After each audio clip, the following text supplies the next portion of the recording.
Well, good morning, everyone. Glad that you are here today. Happy March to you today, March 1st. Now, I'm thinking a couple of things. One, it's like, God, it's passing by too fast, right? The world needs to slow down. We just barely got into this new year. So that's one side of it. The other side is, by now, you should be able to write 2020 on your checks or any form without really thinking about it, all right? It takes a couple of months to get into that habit. Mike is in Matador, Texas today. He is doing a meeting for that church there Sunday through Wednesday. That is the church where his dad preached for a number of years, more than 20 years, has retired recently. So he's there. He and Ruth are there today through Wednesday. So we'll be praying for them, and I'll be filling in for him today. So I have some exciting news. Many of you have been asking about when are we getting this app for the phone. And we were promised by the company that we were going to get that app like last August, I think was the first date. And then it moved to December, and they finally got things together, and now we have it, and we're getting ready to roll it out. And our date to roll that out is Sunday, March 22nd. And on that day, we're going to give you the information. So some of you who have gifts in technology, we can probably give you just enough information on a paper, and you can figure that out. But for those of you who are technology challenged, we're going to have some people at designated areas that you can come to, and they can help you set up the app on your phone. And so we're looking for March 22nd for that rollout date of that app. This will be an app that you can find stuff out about a church, but I know for a lot of you, it's that one when you know a name and you're not sure who that is, you can get in there into the directory from that app and you can go, yes, now I do know who that is. March 22nd, we'll roll that out. So if I was to ask you to think of a time in your life when you felt very discouraged, how long would it take you to come up with that example? A time when you were really discouraged. Now, it could have been something regarding your marriage. It could have been something regarding children, either small or maybe grown. It could be something to do with your job. It could be something to do with your church. It could be something to do with just a ministry that you're involved in with church. But a time that you were discouraged. Most of us doesn't take too long to go, yeah, I remember this time. I was really down. I had such a bad outlook on life, and I was not a fun person to be around. Some of you may be feeling that today. Now, there's various levels of discouragement. So I can think of three things from one end of the spectrum to the other. They just so happen to all start with D. I wished I was that talented that I could intentionally come up with these words, but that's just something I learned in somewhere back in the distance of learning. And so on one end, like the lower end, there's like disappointment. All right, we have disappointments. Disappointments happen when we have expectations that weren't met. And we can fight that, but we always have expectations, don't we? If you notice, even when babies are born, they have expectations. They may not can think through it, but there's something instinctive that says, when I'm hungry, I expect to be fed. And if I'm not, I'm going to let you know. And they find out that they have an expectation to not be wet or not be dirty, and they will let you know. They have an expectation to not feel pain, and if they do, they will let you know. So we have disappointments over here, and disappointments can be mild disappointments, or they might be big disappointments.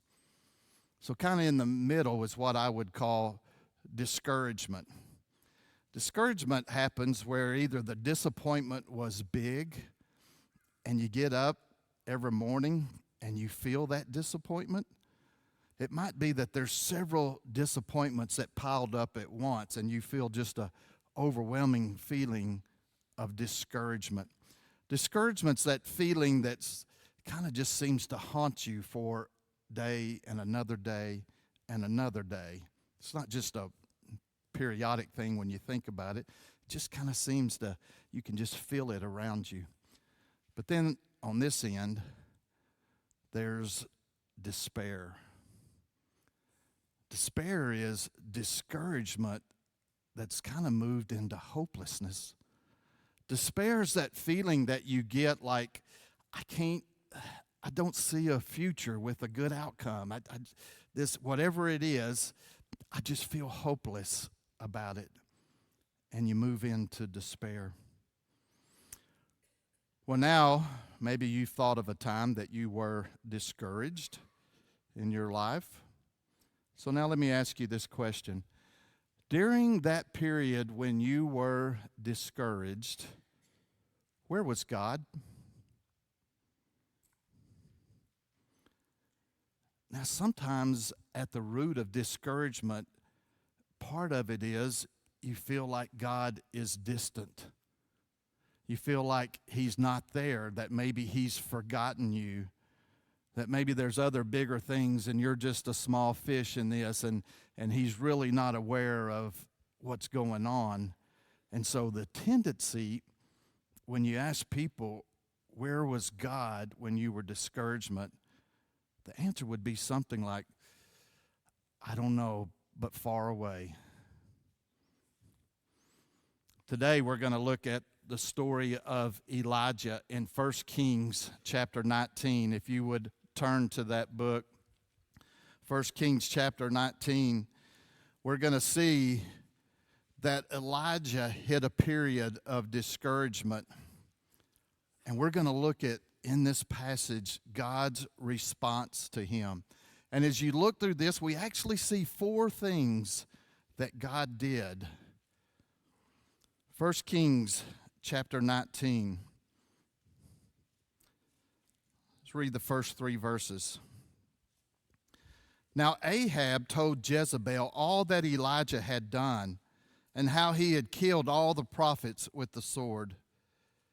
Then Jezebel sent a messenger to Elijah saying, So may the gods do to me, and even more, if I do not make your life as the life of one of them by tomorrow about this time.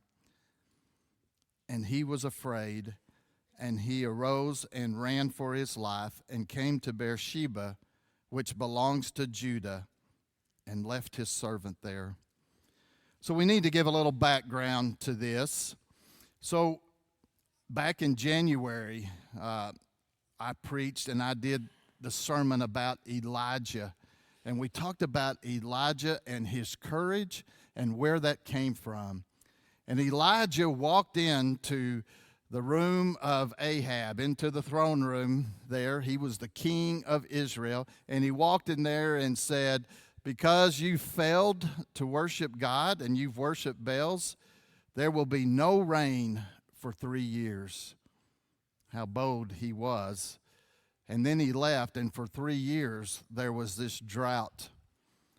And at the end of the 3 years, Elijah sent Obadiah to Ahab to say, let's set up a meeting. God has promised to send rain. And Ahab, who he and his wife Jezebel, they spent this last 3 years trying to find Elijah so that they could kill him. Ahab agrees to this meeting, and Elijah has his ear. And I'm guessing, as we watch how Ahab responds, that there's starting to be some grumbling in the kingdom. They've been without rain for 3 years. There's been a drought. People can't grow a crop. Things are not good in the kingdom. And so when the message comes, God is going to send rain, Instead of killing him, Ahab says, I probably ought to listen to what this guy says. So they have this meeting, and Elijah says, I want you to meet me on Mount Carmel, and I want you to bring 450 prophets of Baal and 400 prophets of the Asherah.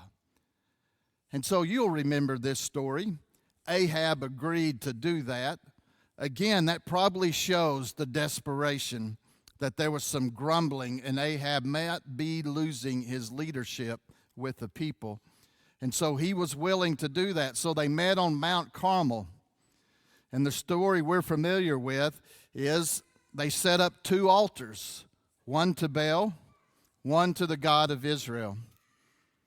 And they killed oxen, and they laid one on the altar to Baal and one on the altar to the God of Israel. And so they put wood on it, and they had this built up, and all they lacked was fire. And Isaiah says, now we'll call out to our gods to provide the fire, and the one who is the real God, he'll show himself this day. If you look back to chapter 18, verse 21, before they do this, as they get it all set up, Elijah he turns to the people and he says in chapter 18, verse 21, Elijah came near to all the people and said, how long will you hesitate between 2 opinions? If the Lord is God, follow him, but if Baal, follow him. The people did not answer him a word. So Elijah put the challenge out there and said, see who is God and quit being wishy-washy. Serve the real God today that is shown before your eyes. So you know the story, how Elijah says, you guys go first. And these prophets did all kinds of things, even to cut themselves, to call on to Baal to provide the fire. And while they did this, it just kind of went on and on during the day. And Elijah just let them doing it, and occasionally would throw some taunts at them until finally he had had enough. And finally he walks up, and if you look in verse 36 of chapter 18, at the time of the offering of the evening sacrifice, Elijah the prophet came near and said, O Lord, the God of Abraham, Isaac, and Israel, today let it be known that you are God in Israel, and that I am your servant, and I have done all these things at your word. Answer me, O Lord, answer me, that these people may know that you, O Lord, are God, and that you have turned their heart back again.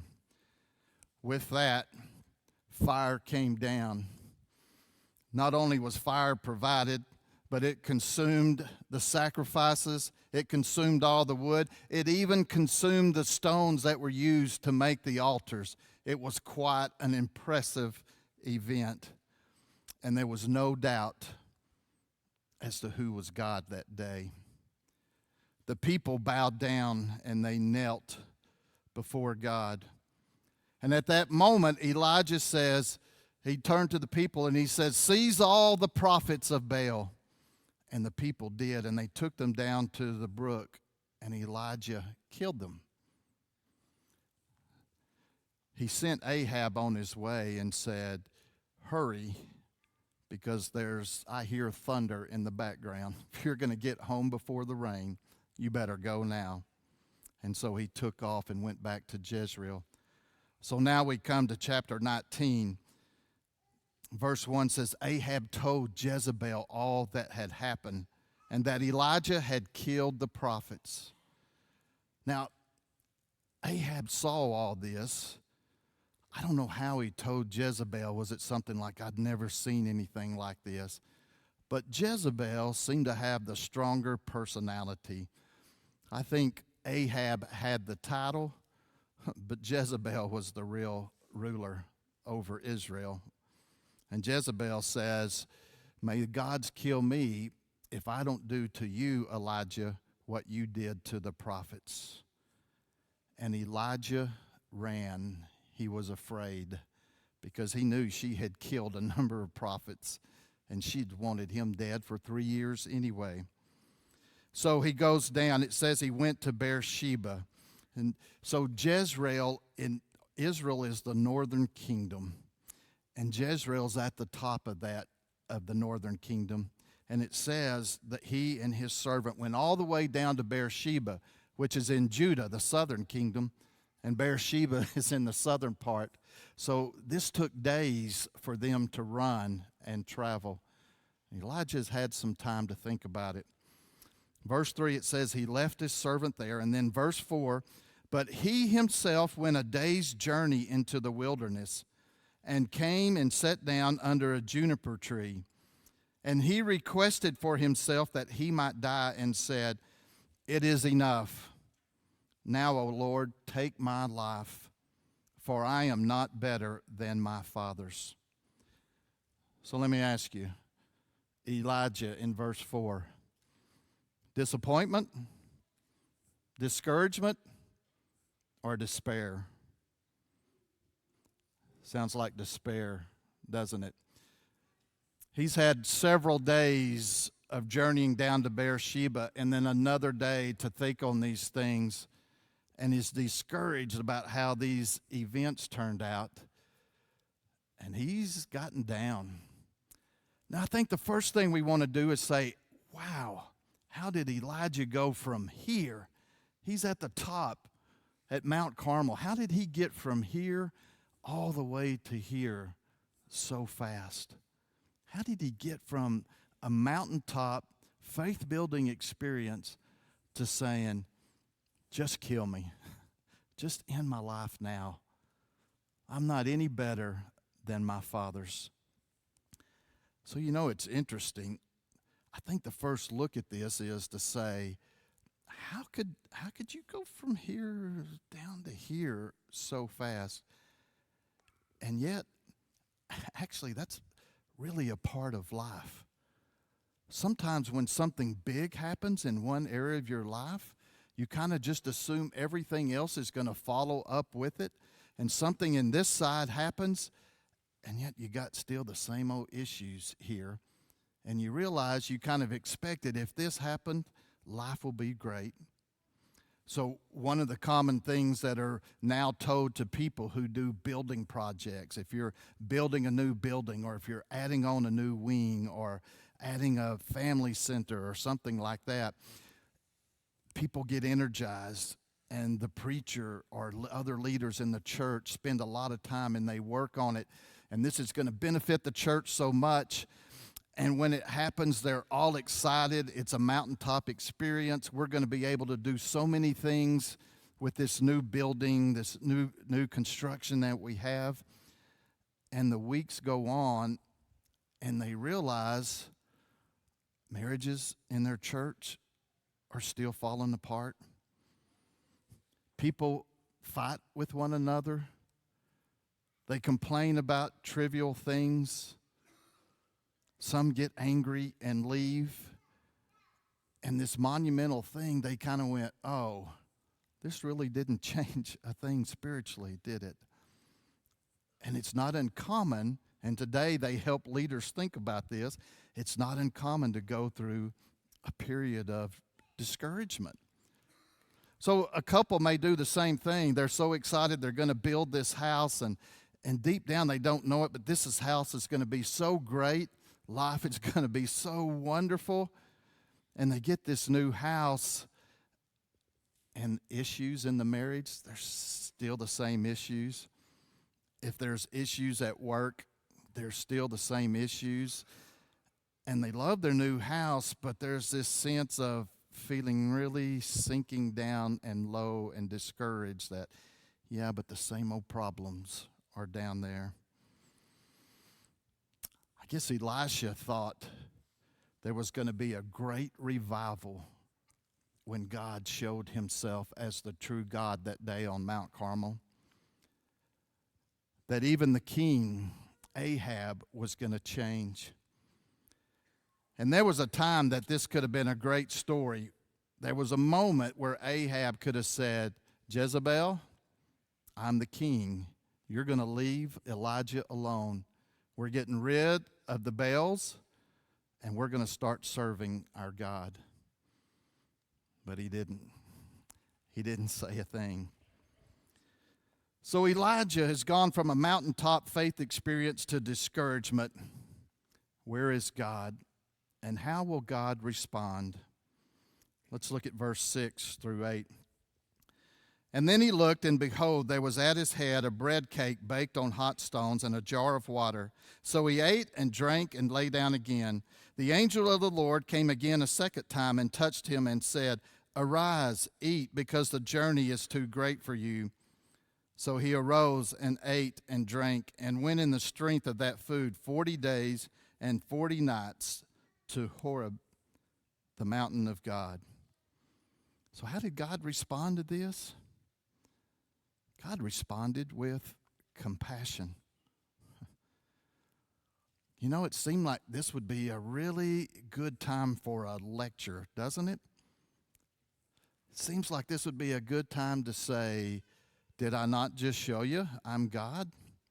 What's this deal with some of this discouragement and despair? What are you thinking? Where's your faith? He didn't do that. He looked upon him, saw a man who had been traveling for days and days, and he sent an angel. And the angel woke him up, and there was hot, fresh bread, and there was water.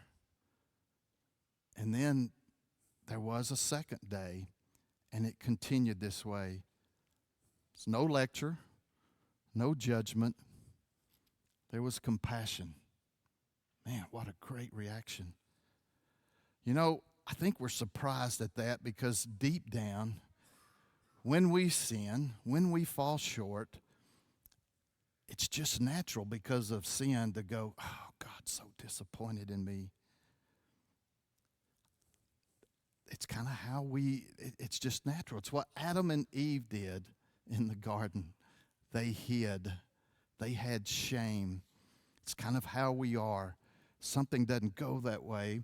We kind of think God's got to be so disappointed and he's going to lecture me and I'm going to deserve every bit of it. But God came to him and showed compassion. Actually, I think that's what we do as good parents, is show compassion. You know, I remember one time, the first time my daughter had nearly pulled an all-nighter trying to finish up a paper. It was obvious, you know how it goes. How long was this assigned? When did you start doing this? That, you know, it was obvious it was one of those deals, and it became obvious around 10 o'clock at night that she still had several hours to go. This was my oldest daughter, Laura. And so I said, what can I do? Is there anything I can go get you? Do you want me to run to Sonic and get you some kind of Coke? And she said, Dad, would you go to Starbucks for me? I said, yes. What would you like?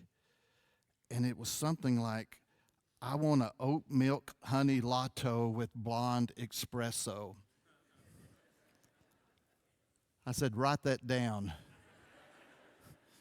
Miss High Maintenance. I went and got it. It became a thing as she finished high school for me to go get her specialty coffee.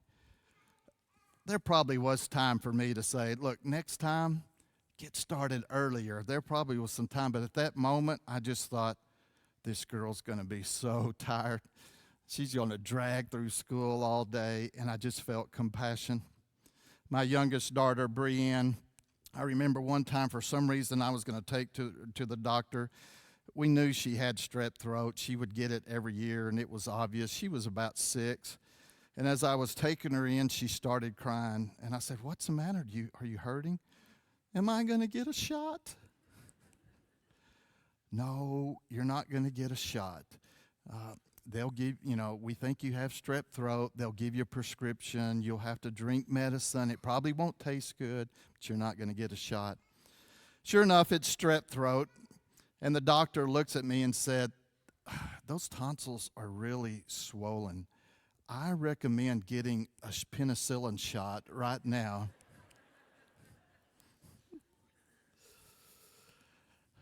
I just wanted to do something for her. I felt compassion. I'd had penicillin shots. They actually do hurt. So I knew what that girl needed. So we got the prescriptions. And then we were at Walmart, and I said, "Which Barbie would you like?" And as a young adult, sometimes when things are hard, it's our joke now, "Dad, can you buy me a Barbie?" So we look on our kids with compassion. Even though we could go, "Brianne, a shot, can you count to 3? There's no use crying before you even get a shot. Just count to 3, it's over." I mean, I could do all these things, or I could just have compassion for her. God chose to have compassion for Elijah. Verse 9, what else did God do? Then he came to a cave, speaking of Elijah. He came to a cave and lodged there. And behold, the word of the Lord came to him, and he said to him, "What are you doing here, Elijah?" And he said, "I've been very zealous for the Lord, the God of hosts, for the sons of Israel have forsaken your covenant. They've torn down your altars and killed your prophets with the sword. And I alone am left, and they seek my life to take it away." What did God do here? God invited Elijah to speak to him. Elijah was just saying, "Kill me." God knew something was inside Elijah that was crying out, "This is not fair, this is not right." And God invited him to speak. Again, sometimes we have some feelings about who God is that really comes from our sin nature. It's not who God has revealed himself. And one of that is when I'm angry, when I feel like God has let me down, when I think God has not acted the way I think he should, I don't talk to him. In fact, I usually withdraw from that situation. That's odd. That's our tendency, and you know it's true. It's our tendency when we're angry with God, or we're disappointed, or feel like he didn't act, that there was a perfect time to do something and God didn't show up, and we're angry and we just withdraw from God. Funny that we do that, because that's not what this book says.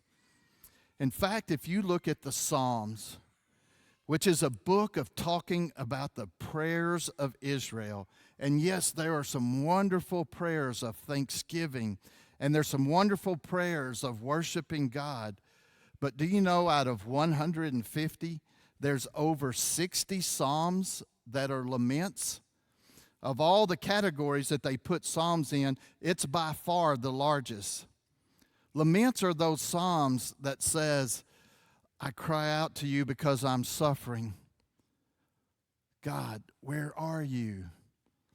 God, I'm angry. My enemies are surrounding me. God, where are you?" And in those psalms, we see the psalmists speak honestly about how they're feeling to God. And not one of them were struck by lightning, as far as we know. That they were to speak honestly and boldly before God. And you know what? If you think about it reasonably, why should we not speak to God this way? We're feeling that way. Are we able to hide that from God? Does he not know exactly how we're feeling? Here's something that's important. When you express those things that are inside, it somehow just makes things a little bit clearer. In almost every one of the laments, after there's this complaint about how bad things are, or how God has been silent or distant, there goes into this praise of who God is and that he's always faithful. Now, I don't think that happened like that. It's not going to happen that way in this story today. But when you're feeling discouraged, if you feel like God's let you and everybody down, have an honest talk with God. He's a big boy. He's not offended easily by honesty. and he invites Elijah to speak. So God shows compassion, and he invites Elijah to speak to him. Let's look at verse 11. So he said, "Go forth and stand on the mountain before the Lord." And behold, the Lord was passing by, and a great and strong wind was rending the mountains and breaking in pieces the rocks before the Lord. But the Lord was not in the wind. And after the wind, an earthquake, but the Lord was not in the earthquake.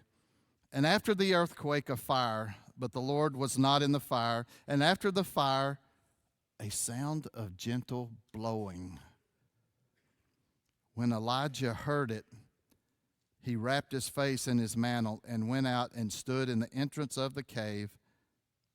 And behold, a voice came to him and said, "What are you doing here, Elijah?" So the third thing that God did was he revealed himself to Elijah, and he did it in a special way. The first thing he did was he gave him an incredible display of his power, a ferocious wind that was tearing mountains apart, a devastating earthquake, a great fire, these incredible things, which was God's way of saying, am I not bigger and more powerful than Jezebel and Ahab and the idols of Baal? Is there anybody can do what you just saw me do?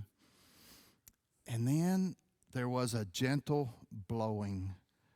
Now that's the New American Standard Bible translation. I bet some of you have.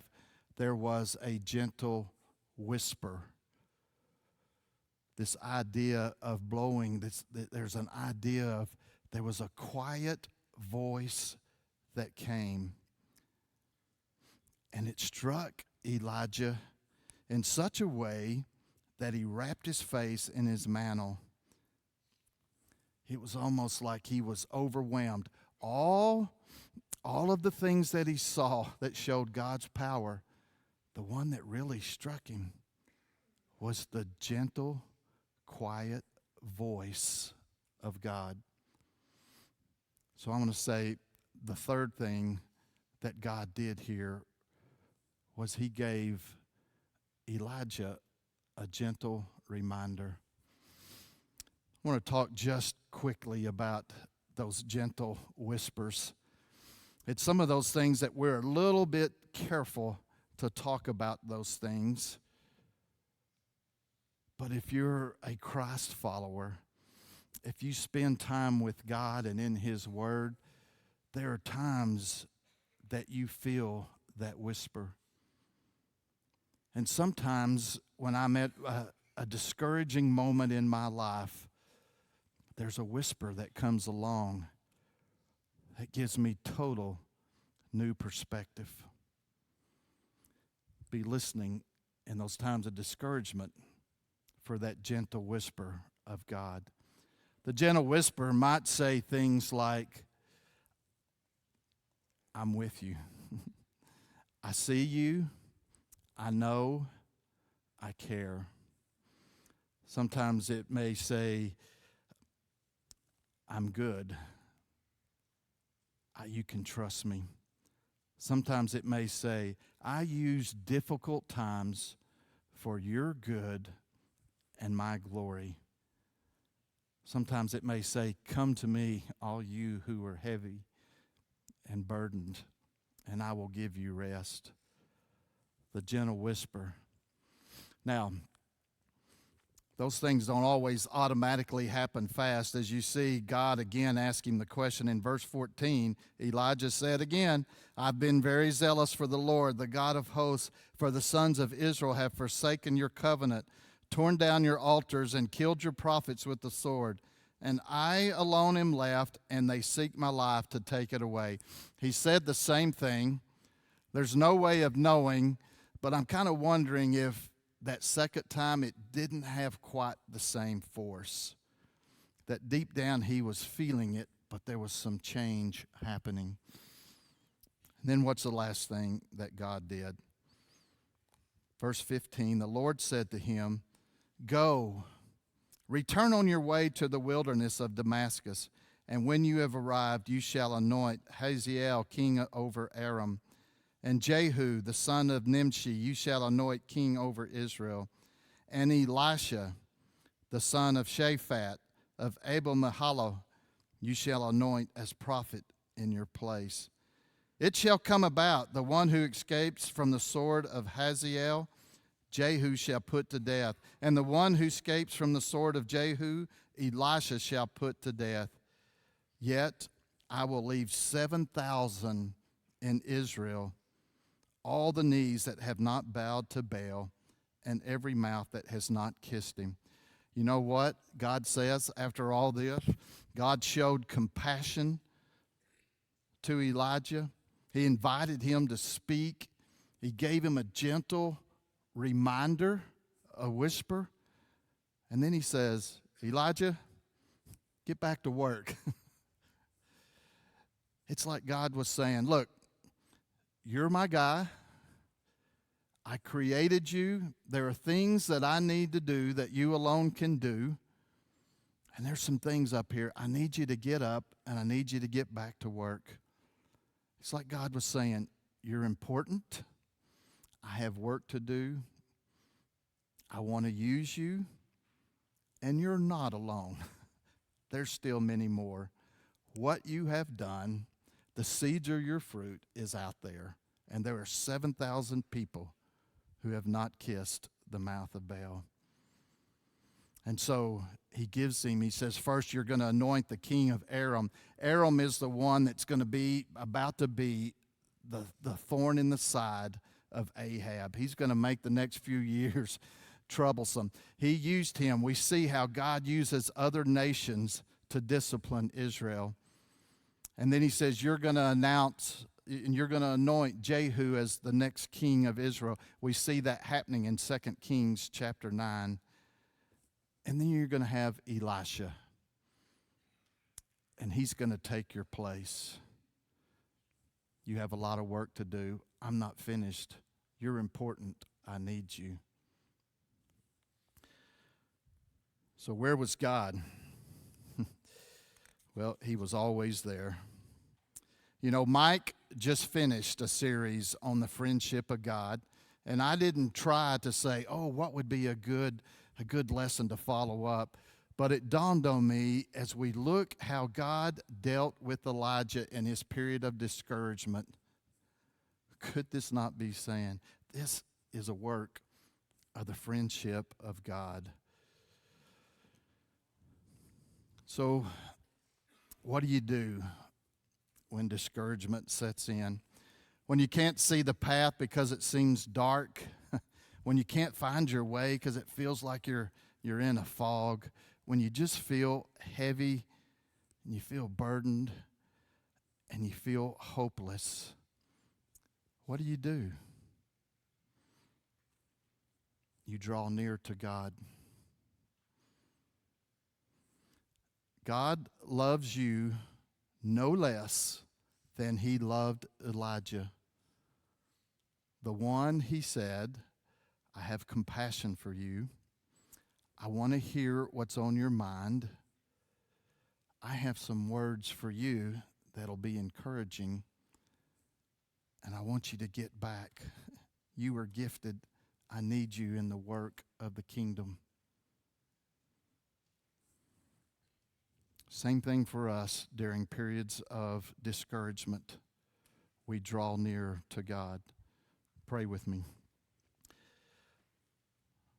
Father, we are grateful for your compassion, for your love, and your friendship. That at a very low time you would reach down to Elijah and give him strength for the rest of his journey in this world. Father, we pray that in our times of discouragement, that we may approach you with boldness and confidence, and that we might receive the same words of compassion, the same words of encouragement, same affirmation to continue on the journey. Bless us, Father. In Jesus' name, amen. So today,